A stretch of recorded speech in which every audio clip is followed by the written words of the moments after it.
இயேசுவில் பிரியமானவர்களே,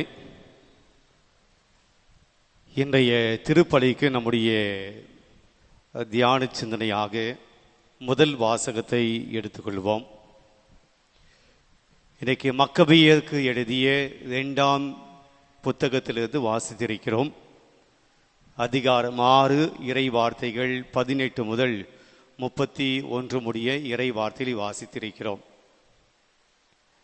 முதலில் இன்றைக்கு என்னுடைய பகிர்வு, நான் கொடுக்கக்கூடிய மறை உரை எல்லாருக்கும் பயன்படாது. எல்லாருக்கும் இப்போ பயன்படாது. ஒரு சில பேருக்கு இப்போது பயன்படும், பல பேருக்கு வருங்காலத்தில் பயன்படும். அதை நான் சொல்லுகிற போது உங்களுக்கு புரியும் ஏன் இப்போ பயன்படலை, வருங்காலத்தில் பயன்படும். முதியோர் அப்படின்னு சொல்கிறோம். முதியோர் எந்த வயசுலேருந்து நாம் அவர்களை முதியோர் என்று சொல்கிறோம்? 80 வயசா? 60 வயசு? ஓகே. அடுத்த கேள்வி, யாரெல்லாம் இங்கே முதிய பையனை பிடிங்க, யார் இது? இப்போ அடுத்த கேள்வி தான் உங்களுக்கு ரொம்ப கஷ்டமான கேள்வி. யாரெல்லாம் முதியோர்? 60 வயசு ஆனவங்கெல்லாம் யாருமே இல்லையா? எல்லாம் யங்ஸ்டர்ஸா? எல்லாம் யூத்தா? இவ்வளோ தானா? அப்போ இன்றைக்கி நான் வைக்கக்கூடிய பிரசங்கம் உங்களுக்கு மட்டும்தான், முதியவர்களுக்கு மட்டும்தான். அதான் சொன்னேன், கொஞ்சம் பேருக்கு இந்த பிரசங்கம் இன்னைக்கு பயன்படும், வருங்காலத்தில் எல்லாருக்கும் பயன்படும். ஏன்னா வருங்காலம் நாம் எல்லோருமே முதியவர்களாக மாறப்போகிறோம். என்ன ஏதோ போட்டு குழப்பிட்டு இருக்கிறீங்க, ஏதோ சொல்லிட்டு இருக்கிறீங்க, என்னதான் விஷயம் அப்படின்னா, இன்றைக்கி முதல் வாசகத்தில் வந்த செய்திகளை நான் வாசிப்போம். இன்றைக்கு நான் பார்த்தோம், முதல் வாசகம் மக்கபியர் புத்தகம் 6ஆம் அதிகாரத்திலிருந்து நான் வாசித்திருக்கிறோம். என்ன அப்படின்னா, எலையாசர் என்பதுடைய வாழ்க்கையில் நடந்த ஒரு நிகழ்வை இன்றைக்கு முதல் வாசகமாக திரு அவை நமக்கு தந்திருக்கிறது. எலையாசர் யார் அப்படின்னா, அவர் ஒரு யூதர், யூத மக்களுடைய தலைவராக இருந்தவர். அவர் தலை சிறந்த மறைநூல் அறிஞர். யூத மதத்தினுடைய மறைநூலை, நமக்கு பைபிள் இருப்பது போல மறைநூலை அறிந்த அறிஞர், மக்களுக்கு அதை விளக்கக்கூடியவர், சொல்லக்கூடியவர். வயதில் மூத்தவர், முதிர்ந்தவர், முதியோர், வயதில் மிக பெரியவர், மாண்புறு தோற்றமும் உடையவர், மாண்புறு தோற்றம் உடையவர், எல்லாம் ரெஸ்பெக்டட் பர்சன், எல்லாரும் மதிக்கக்கூடிய நிலைமையில இருந்தவர் தான் இந்த எலையாசர். இப்போ என்ன நடக்கிறது? இந்த அந்தியோக்கு மன்னன் என்பவன் இந்த இஸ்ரேல் மக்களை தன்னுடைய ஆதிக்கத்தின் கீழ் கொண்டு வருகிறான். அவன் ஒரு யூதன் அல்ல, அவன் வேற்று தெய்வங்களை வழிபடக்கூடிய ஒரு மன்னன். இப்போ வேற்று தெய்வத்தை வழிபட வேண்டும் என்று சொல்லி ஒரே கடவுளை வணங்குகிற யாவே கடவுளை வணங்கக்கூடிய யூத மக்களை கட்டாயப்படுத்துகிறான். கடவுளை வணங்குவது மட்டுமல்ல, சிலைகளை வழிபட வேண்டும் என்பது மட்டுமல்ல, பன்றியினுடைய இறைச்சியை சாப்பிடணும் என்று கட்டாயப்படுத்துகிறான். யூத மக்களுக்கு பன்றியினுடைய இறைச்சி என்பது ஒரு தீட்டுப்பட்ட விலங்கு, அவர்கள் அதை உண்பது கிடையாது. ஆக யூத மக்கள் பன்றியை இறைச்சினுடைய உண்ணுவது கிடையாது. ஆனால் இந்த அந்தியோக்கு மன்னன் யூத மக்களை கட்டாயப்படுத்துகிறான், பன்றியினுடைய இறைச்சியை சாப்பிடணும். இப்ப இதுல மாட்டிக்கிட்டவர் தான் இந்த எலையாசர், வயது மிக்கவர், முதிர்ந்தவர். அவரை பிடித்து நீ பன்றியினுடைய இறைச்சியை சாப்பிடணும் என்று கட்டாயப்படுத்துகிறார்கள். எந்த அளவுக்கு கட்டாயப்படுத்துகிறார் என்றால், அவருடைய வாயை பிளந்து அந்த பன்றியினுடைய இறைச்சியை அவருடைய வாயிலை திணிக்கிறார்கள். அப்போ அந்த பன்றியினுடைய இறைச்சியை அவர் துப்பிவிட்டு சொல்லுகிறார், இதை செய்வதை விட நான் செத்து போவது நல்லது என்று சொல்லுகிறார். அவர்கள் இதை கடைபிடிக்காவிட்டால் சித்திரவதை செய்யக்கூடிய கருவிகளை வைத்திருந்தார்கள், மிஷின்ஸ். இதை செய்யல அப்படின்னா உடனே உங்களுக்கு சாவுதான். அப்ப எலையாசர் சொல்லுகிறார், நான் இந்த பன்றியினுடைய இறைச்சியை சாப்பிடுவதை விட நான் சித்திரவதை செய்யக்கூடிய அந்த கருவி அதில் மாட்டி நான் செத்து போறது நல்லது என்று சொல்லி அதை துப்பிவிட்டு அந்த சித்திரவதை செய்யக்கூடிய அந்த கருவியிடம் அவர் செல்லுகிறார்.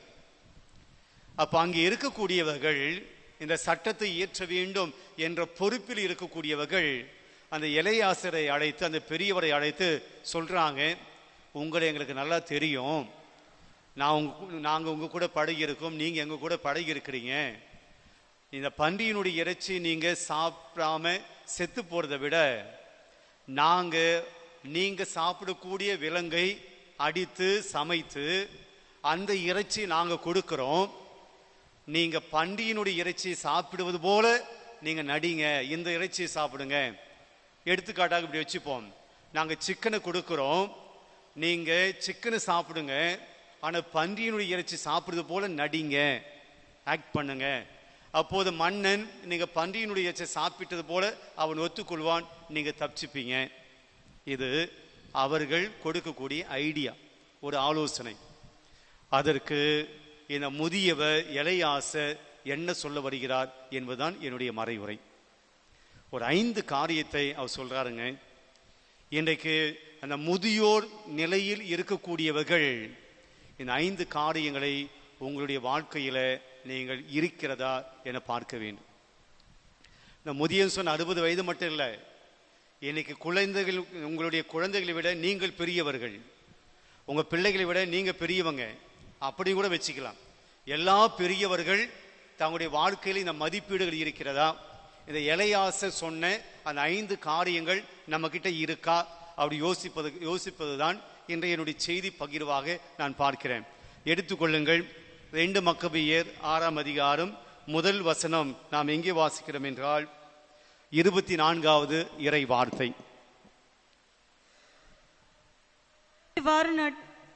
இவ்வாறு நடிப்பது எனது வயதுக்கு ஏற்றதல்ல. எப்படி நடப்பது? என்னுடைய வயதுக்கு ஏற்பதல்ல சொல்றாரு. நீங்க சிக்கனை சாப்பிடுறது போல சாப்பிடுங்க, பன்றியின் இறைச்சி சாப்பிடுறது போல நடிங்க என்று அவர் சொல்லுகிற போது அவர் சொல்றாரு, இது போல அவர் தொடர்ந்து இவ்வாறு நடிப்பது, நான் ஒன்று பண்றேன் ஆனா இன்னொன்று பண்றது போல நான் நடிக்கணும், நான் சிக்கனை சாப்பிட்றேன் ஆனா பன்னியை சாப்பிடுறது போல நான் நடிக்கணும். இந்த நடிப்பு என்னுடைய வயதுக்கு ஏற்றது அல்ல என்று சொல்கிறார். பிரியமானவர்களே, இன்றைக்கு முதியோர்கள், பெரியவர்கள் எப்படி இருக்க வேண்டும் என்றால், நாம் செய்வது ஒன்று, சொல்வது இன்னொன்றாக இருக்கக்கூடாது. அது நம்முடைய வயதுக்கு உகந்தது அல்ல, உகந்தது அல்ல. இன்னைக்கு நாம் பார்க்கிற போது,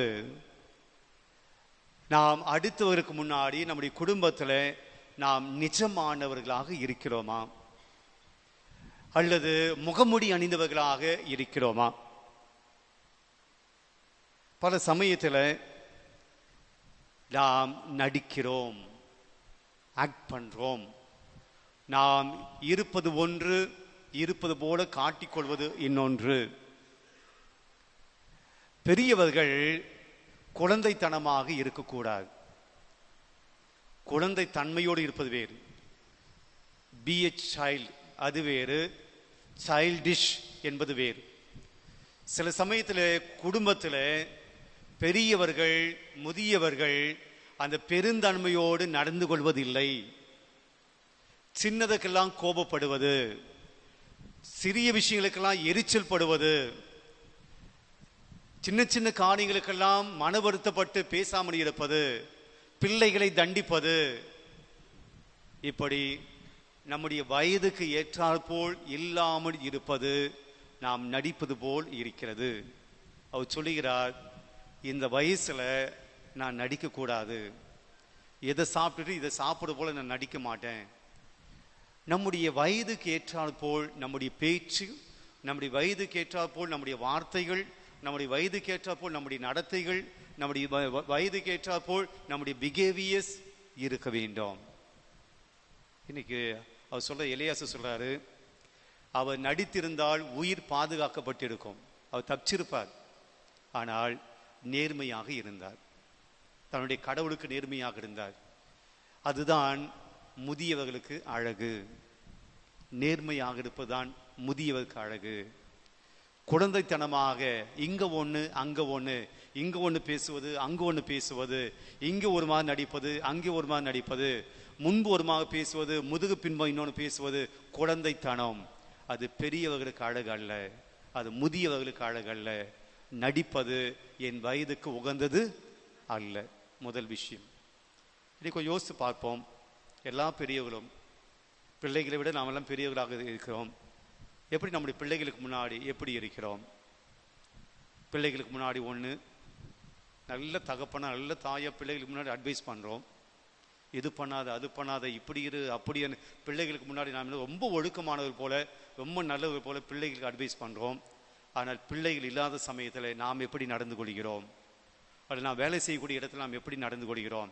அந்த வயசுக்கு ஏற்றா போல் நாம் நடந்து கொள்கிறோமா? அந்த வயதுக்கு ஏற்றா போல் முதிர்ச்சி என்கிட்ட இருக்கா? அந்த வயதுக்கு ஏற்றா போல் தான் நான் பேசுகிறேன்னா? அது குழந்தைத்தனமாக நடந்து கொள்கிறேனா? தேவையில்லாதக்கெல்லாம் கோபம், தேவையில்லாதக்கெல்லாம் ஆத்திரம், தேவையில்லாதக்கெல்லாம் எரிச்சல், தேவையில்லாதக்கெல்லாம் பேசாமல் இருப்பது, சண்டை போடுவது வயதுக்கு அழகு அல்ல. வேண்டாம். அதே வசனத்தை தொடர்ந்து படிப்போம். ஏனெனில் 90 வயதான எலெயாசர் அந்நியருடைய மறையை ஏற்றுக்கொண்டு விட்டார் என இளைஞருள் பலர் எண்ணக்கூடும்.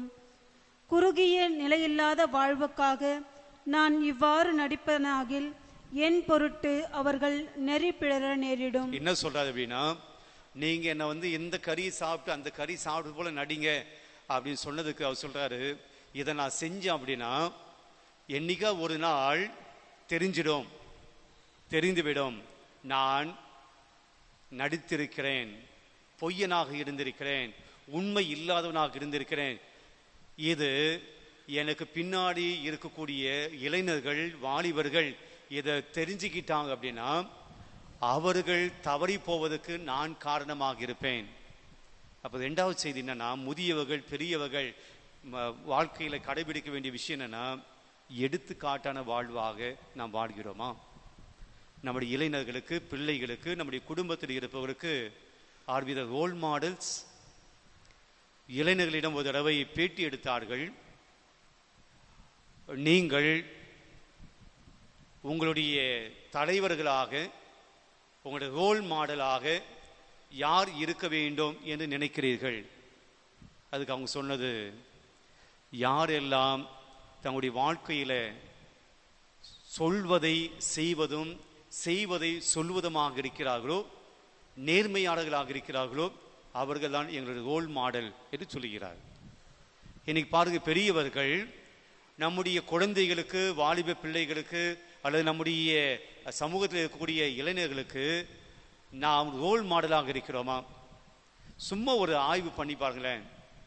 யாராவது ஒருவர், நீங்க 80 வயசு இருக்கலாம், 70 வயசு இருக்கலாம், 60 வயசு இருக்கலாம், யாராவது ஒருவர் இதுவரையிலும் நீங்கள் தான் என் ரோல் மாடல் என்று உங்களிடம் சொல்லி இருக்கிறார்களா? உங்களை பார்த்து நான் அதை கத்துக்கிட்டேன், இந்த நல்லது கத்துக்கிட்டேன், உங்களை பார்த்து இதை நான் அறிந்து கொண்டேன், இது போல உங்களை போல இருக்கணும், உங்ககிட்ட இந்த நல்ல குணம் பார்த்தேன், இதை நான் கடைபிடிக்கிறேன், நீங்கள் தான் என்னுடைய ரோல் மாடல் என்று யாராவது ஒருவர் இன்றைக்கு நம்மிடம் சொல்லி இருக்கிறார்களா? இப்போ நம்ம யாருக்குமே ரோல் மாடலாக இல்லை. another inspiring person, யாரை ஊக்கப்படுத்துகிற, உற்சாகப்படுத்துகிற, நம்மை போல் மற்றவர்கள் வாழ வேண்டும் என்கிற ஒரு எண்ணத்தை கொடுக்காமல் நாம் வாழ்ந்திருக்கிறோம் என்றால் நாம் முதியவர்கள் அல்ல. இப்ப நம்மை பார்த்து என்ன கற்றுக்கொண்டிருக்கிறார்கள்? நாம் யாருக்கு ஒரு எடுத்துக்காட்டான வாழ்க்கை வாழ்ந்திருக்கிறோம்? யாருக்கு ஒரு எடுத்துக்காட்டான வாழ்க்கை நாம் தந்திருக்கிறோம்? நம்முடைய பேச்சு, நம்முடைய நடத்தை, நம்முடைய சொல், நம்முடைய வாழ்க்கை முறை, நம்முடைய செயல்பாடுகள் யாராவது ஒருவர் பார்த்து, அந்த பெரியவரை போல நாம் இருக்கணும், அந்த பெரிய மனுஷனை போல நான் வாழணும், அவர்தான் எனக்கு ரோல் மாடல் என்று நம்மை பார்த்து யாராவது சொல்லியிருக்கிறாங்களா? இல்லை என்றால் அவர் சொல்றாரு, நான் இது போல நடந்து கொண்டால் இளைஞர்கள் நெறி தவறி போய்விடுவார்கள், என்னை பார்த்து கெட்டது கத்துப்பாங்க, என்னை பார்த்து அவங்களும் ஏமாத்துவானுங்க, என்னை பார்த்து அவங்களும் நடிப்பானுங்க. உங்களிடம் இருந்து, நம்மிடம் இருந்து நல்லதை எடுத்துக்கொண்டவர்கள் எத்தனை பேர்? நம்மிடம் இருந்து கெட்டதை எடுத்துக்கொண்டவர்கள் எத்தனை பேர்? வயதுக்கு ஏற்றா போல் நாம் வாழ்ந்து கொண்டிருக்கிறோமா? நம்முடைய அனுபவத்துக்கு ஏற்றா போல் நாம் இருக்கிறோமா? ஆக இரண்டாவது செய்தி, எடுத்துக்காட்டான வாழ்க்கை வாழ்வது பெரியோர்களுடைய, முதியவர்களுடைய தலையான கடமை. யூ ஆர் த ரோல் மாடலாக இருக்க வேண்டும். வீட்டிலே ஒரு தாத்தா பாட்டி இருக்க என்றால் வெறும் செல்லம் கொடுப்பதல்ல, வெறுமனே காசு கொடுப்பதல்ல பேரன்களுக்கு பேத்திகளுக்கு. உங்களை பார்த்து எங்கள் தாத்தாவை போல நாங்கள் இருக்கணும், எங்கள் பாட்டியை போல நாங்கள் இருக்கணும். அவர் ஜெபம் பண்ணுவார், அவரை போல நாங்கள் ஜெபம் பண்ணுவோம். அவர் டெய்லி இறை வார்த்தை படிப்பார், அவரை போல நாங்கள் இறை வார்த்தை படிக்கணும். அவர் உண்மையை தான் பேசுவார். யாராவது எந்த பேரனாவது எந்த பேத்தியாவது கற்றுக்காங்களா அவங்கள பார்த்து? அது நம்மக்கிட்ட இருந்தால் தானே கற்றுப்பாங்க. எடுத்துக்காட்டாக இருக்க வேண்டும் முதியவர்கள், பெரியவர்கள். மூன்றாவது இறை வார்த்தை. தொடர்ந்து அப்படியே படிங்க. அவ்வாறு நேரிட்டால் அது என் முதுமையை நானே களங்கப்படுத்துவதும் இழிவுபடுத்துவதும் ஆகும். பிரியமானவர்களே, நான் அப்படி நடந்து கொண்டால் என்னுடைய முதுமையையும் என்னுடைய முதுமையை நான் களங்கப்படுத்துவதும் இழிவுபடுத்துவதும் ஆகும் அப்படின்னு சொல்றாரு. நான் அப்படி பன்றி இறைச்சி சாப்பிடாம வேறு ஒரு இறைச்சி சாப்பிட்டேன் அப்படின்னா, இது வெளியே தெரிஞ்சிச்சேன்னா என்னுடைய முதுமைக்கு அது அழகல்ல, என் முதுமையை நான் கேவலப்படுத்திக் கொள்கிறேன், என்னுடைய அந்த வயசுக்கேற்ற தன்மையில நான் இல்லை அப்படின்னு சொல்றாரு. பிரியமானவர்களே, இந்த முதுமை என்பது கடவுளுடைய மாபெரும் கொடை. முதுமை என்பது கடவுளுடைய மாபெரும் பரிசு. It's a gift of God. நீதிமொழி புத்தகம் 16வது அதிகாரம் 31வது வசனம் என்ன சொல்கிறது? நரைமுடி மதிப்புக்குரிய மணிமுடி. இப்ப சின்ன வயசுல உனக்கே நரைமுடி வருது, அது வேற விஷயம். நரைமுடி என்பது முதியவர்களுடைய அடையாளம், முதியவர்களுடைய அடையாளம். அப்ப வேதம் சொல்கிறது நரைமுடி என்பது மதிப்புக்குரிய, அது மதிப்புக்குரிய மணிமுடி. அப்படின்னா என்னது? முடியை பத்தி பேசல, அந்த முதியோருடைய வயசு, அந்த முதுமை என்பது it's a gift of God. கடவுளுடைய மாபெரும் கொடை, கடவுளுடைய மாபெரும் ஆசீர்வாதம். அதை கலங்கப்படுத்த மாட்டேன் அப்படின்னு சொல்றாரு. கடவுள் கொடுத்த இந்த ஆயுளை, கடவுள் கொடுத்த இந்த முதுமையை, கடவுள் கொடுத்திருக்கின்ற இந்த ஆசீர்வாதத்தை என்னுடைய தப்பான காரியங்களால், தவறான செயல்களால் அந்த முதுமையை நான் அசிங்கப்படுத்த மாட்டேன் அப்படின்னு சொல்றாரு. இன்னைக்கு செய்தித்தாள்களில் அல்லது தொலைக்காட்சியில எத்தனை முதியவர்கள் தன்னுடைய முதுமையை அசிங்கப்படுத்திக் கொண்டிருக்கிறார்கள் பார்க்கிறோம். பள்ளியில் படிக்கிற சிறுமிகளை, பள்ளியில் படிக்கக்கூடிய சிறுவர்களை, குழந்தைகளை எல்லாம் இன்றைக்கு பெரியவர்கள் முதுமையை களங்கப்படுத்தக்கூடாது, முதுமையை அசிங்கப்படுத்திக் கொள்ளக்கூடாது. அது கடவுளுடைய கொடை. உங்களுக்கு ஆயுள் நாட்களை அதிகப்படுத்தி இருக்கிறார், ஆயுள் நாட்களை அதிகமாக கொடுத்திருக்கிறார். அது புனிதமாக கடைபிடிக்க வேண்டும், மாசு இல்லாமல் கடைபிடிக்க வேண்டும். மற்றவர் நம்மை பார்க்கிற போது அது ஒரு ஆசீர்வாதமாக நினைக்க வேண்டும். பிரியமானவர்களே, நீதிமொழி 20வது அதிகாரம் 29 மீண்டும் வாசிக்கிறோம். இளையோருக்கு உயிர் அளிப்பது அவர்களுடைய வலிமை. யூத்துக்கு என்ன ஆசீர்வாதம் என்றால் அவருடைய வலிமை. முதியோருக்கு பெருமை தருவது அவருடைய நரைமுடி. முதியோருக்கு பெருமை அப்படின்னா அதுதான் வயசு, அந்த முதுமை தான் அவருடைய பெருமை. அப்படிப்பட்ட ஒரு பெருமையான பருவத்தில் இருக்கக்கூடிய நாம் அதை களங்கப்படுத்தக்கூடாது, நம்முடைய சொல் செயலினால் களங்கப்படுத்தக்கூடாது. ஆக மூன்றாவது விஷயம் என்ன சொல்றான்னா, என் முதுமையை நான் களங்கப்படுத்த மாட்டேன், என் முதுமையை நான் அசிங்கப்படுத்த மாட்டேன். தவறான செயல் செய்து தவறான வழியில நான் நடந்து என் முதுமையை நான் அசிங்கப்படுத்த மாட்டேன். அந்த வயசுக்கு ஏற்ற போல நான் இருப்பேன், அந்த வயதுக்கு ஏற்ற போல் நான் திங்க் பண்ணுவேன், அந்த வயதுக்கு ஏற்ற போல நான் நடந்து கொள்ள வேண்டும். அப்போ முதியவுக்கான ஒரு வாழ்க்கை முறை இருக்குங்க. நீங்கள் எல்லாரையும் போல நடக்க முடியாது, நீ யூத்து போல இருக்க முடியாது, குழந்தைத்தனமாக இருக்க முடியாது, ஒரு மிடில் ஏஜ் போல இருக்க முடியாது. அந்த வயதுக்கு ஏற்ற போல் நீங்கள் நடந்து கொள்ள வேண்டும். இல்லை என்றால் நம்முடைய வயதை களங்கப்படுத்துகிறோம், இழிவுபடுத்துகிறோம். 4வது சொல்லுகிறார், 6வது வசனம், 6ஆம் அதிகாரம் 27வது வசனம். ஆகவே இப்போது என் உயிரை ஆண்மையுடன் கையளிப்பதன் மூலம் என் முதுமைக்கு நான் தகுதியுடையவன் என மெய்ப்பிப்பேன். பல சமயத்துல முதுமை வந்தவுடனே, வயசான உடனே ஏதோ நாம் எல்லாம் சாவதற்காக காத்து கொண்டிருப்பது போல் நாம் நினைக்கிறோம். வாழ்க்கை முடிஞ்சிச்சு, இனிமே சாவுதான். எப்படி இருக்கிறீங்க? சாவு எது பார்த்துன்னு இருக்கிறேன், ஏதோ பஸ்ஸில் யாரோ கெஸ்ட் வர போல சாவை எது பார்த்து கொண்டிருக்கிறேன், எப்போ வர போகுதுன்னு தெரியல. பிரியமானவர்களே, முதுமை என்பது ஏதோ ஒன்றும் இல்லாமல் போனது போல, வாழ்க்கை முடிந்து விட்டது போல, இனிமேல் வாழ்வதற்கு ஒன்றுமில்லாது போல நாம் நினைத்து நம் இந்த முதுமையை நேசிக்காமல், அந்த முதுமையை என்ஜாய் பண்ணாம, அந்த முதுமையை நாம் சந்தோஷமாக அனுபவிக்காமல், ஏதோ வருத்தத்தோடு எல்லாம் முடிந்து போயிடுச்சு, இனிமே நான் வேஸ்ட், ஒன்றுமில்லாதவன். எலியாசு சொல்லுகிறார், ஆகவே இப்போது என் உயிரை ஆண்மையுடன், அப்படின்னு அது ஒரு வலிமை, ஆண்மையுடன் கையளிப்பதன் மூலம் என் முதுமைக்கு நான் தகுதியுடையவன். முதுமைக்கும் ஆண்மை இருக்கிறதுன்னு சொல்லுகிறார், முதுமைக்கும் வீரம் இருக்குதுன்னு சொல்லுகிறார், முதுமைக்கும் தைரியம் இருக்குதுன்னு சொல்லுகிறார். அப்ப உங்களுடைய முதுமை நீங்கள் அடைந்திருந்தால் வாழ்க்கை முடியல, முதுமை அடைந்திருந்தால் தைரியம் முடியல, முதுமை வந்த உடனே உங்களுடைய உறுதி போயிடல, முதுமை வந்த உடனே வாழ்க்கை முடிஞ்சிச்சு கிடையாது. வீரம் இருக்கிறது, தைரியம் இருக்கிறது, வாழ முடியும் என்கிற நம்பிக்கை இருக்கிறது. இன்னும் நாம் வாழ முடியும் என்கின்ற நம்பிக்கையோடு வாழ வேண்டும். கொஞ்சம் 60 வயசு ஆச்சுன்னா அவள் தான் முடிஞ்சிச்சு கதை இல்லை. தைரியத்தோடு நான் இறப்பேன். அவர் இறக்க வேண்டிய சூழ்நிலை சொல்ற, நான் தைரியத்தோடு ஆண்மையோடு இறப்பேன். இப்ப நாம என்ன சொல்லணும்? நான் தைரியத்தோடு வாழ்வேன். எனக்கு நோய் இல்லை, நோய் இருந்தாலும் எதிர்கொண்டு நான் வாழ்வேன். எனக்கு இப்ப வேலை வெட்டியில, நான் ரிட்டையர்டு, ஓய்வு எடுத்துக் கொண்டிருக்கிறேன், ஆனாலும் என் வீட்டில் நான் ஏதாவது செய்வேன். எந்த துன்பம் கஷ்டம் வந்தாலும் கூட, பிரச்சனை வந்தாலும் கூட நான் தைரியத்தோடு எதிர்கொள்வேன்.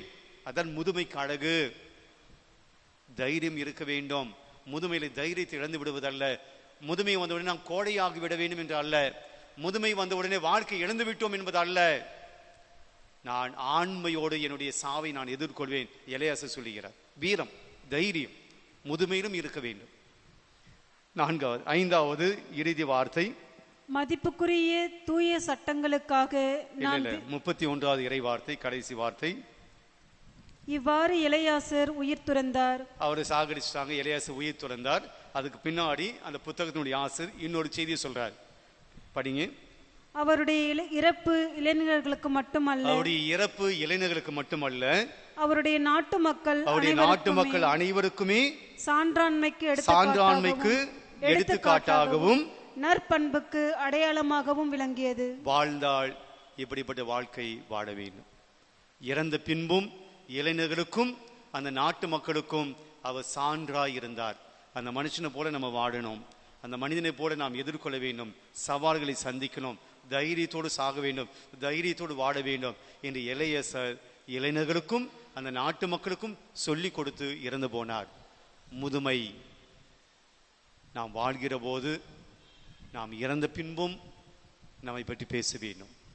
அப்படிப்பட்ட ஒரு வாழ்க்கை நாம் வாழ வேண்டும். இதுதான் இன்றைக்கு முதியவர்களுக்கு எலியாசு என்கிற முதியவர் சொல்லிக் கொடுக்கக்கூடிய ஒரு பாடமாக இருக்கிறது.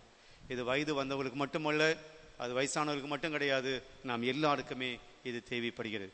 ஆக முதல் விஷயம், என்னுடைய வயதுக்கு நான் நடிப்பது அழகு அல்ல. No acting, no acting. வெளிவேடம் கிடையாது. முதியவர்கள் வெளிவேடம், யூத்து போடுறாங்க, சின்ன பசங்க போடுவாங்க, அவங்க குழந்தனமா பண்ணுவாங்க. இளைஞர்கள் வேஷம் போடக்கூடாது, போலியாக நடிக்கக்கூடாது. முதல் பாயிண்ட். 2வது, நம்முடைய வாழ்க்கை இளைஞர்களுக்கு, பிள்ளைகளுக்கு எடுத்துக்காட்டாக இருக்க வேண்டும் எல்லாத்திலையும். 3வதாக, முதுமையை ஒருபோதும் கலங்கப்படுத்தக்கூடாது. நம்முடைய பாவங்களினால், நம்முடைய தீய எண்ணங்களினால், தீய செயல்களினால் முதுமையை கேவலப்படுத்தக்கூடாது. 4வது, எப்போதுமே தைரியமாக முதுமைக்கு பின், முதுமையோடு இருக்கிற போதும் தைரியமாக வாழக்கூடிய அந்த சக்தியை, அந்த உறுதியை நாம் பெற்றிருக்க வேண்டும். 5வது, வாழ்ந்த பின்னும் நம்மை மற்றவர்கள் போற்ற வேண்டும்.